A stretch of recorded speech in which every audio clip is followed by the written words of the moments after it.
किनारे पर बैठे रहने वाला कभी दरिया पार नहीं कर सकता। हार में हार जाने वाला कभी दोबारा वार नहीं कर सकता। कई बार हारना इसलिए भी जरूरी हो जाता है ताकि हमें पता चल सके कि हमने कौन कौन सी गलत फहमियां पाल रखी हैं।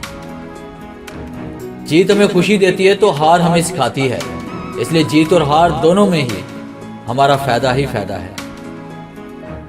बाज़ औक़ात जाल बिछाने वाले जीत भी जाएं तो हार जाते हैं और जिंदा भी हों तो मर चुके होते हैं। जो खुद को समझ लेता है वो जिंदगी को जान लेता है और जीत उसकी होती है जो जीत को ठान लेता है। हारना तब जरूरी हो जाता है जब लड़ाई अपनों से हो और जीतना तब जरूरी हो जाता है जब लड़ाई अपने आप से हो। खेल में हार जीत लगी रहती है।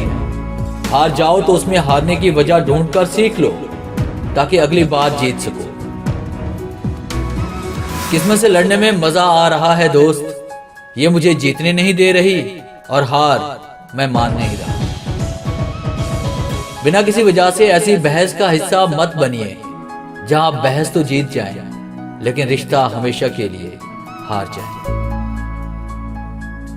ठोकरें खाता हूं पर शान से चलता हूं, ठोकरें खाता हूं पर शान से चलता हूं। मैं खुले आसमान के नीचे सीना तान कर चलता हूं। मुश्किलें तो साज हैं जिंदगी का, मुश्किलें तो साज हैं जिंदगी का। उठूंगा गिरूंगा और फिर उठूंगा और आखिर में जीतूंगा मैं ही, ये ठान कर चलता हूं, ये ठान कर चलता हूं।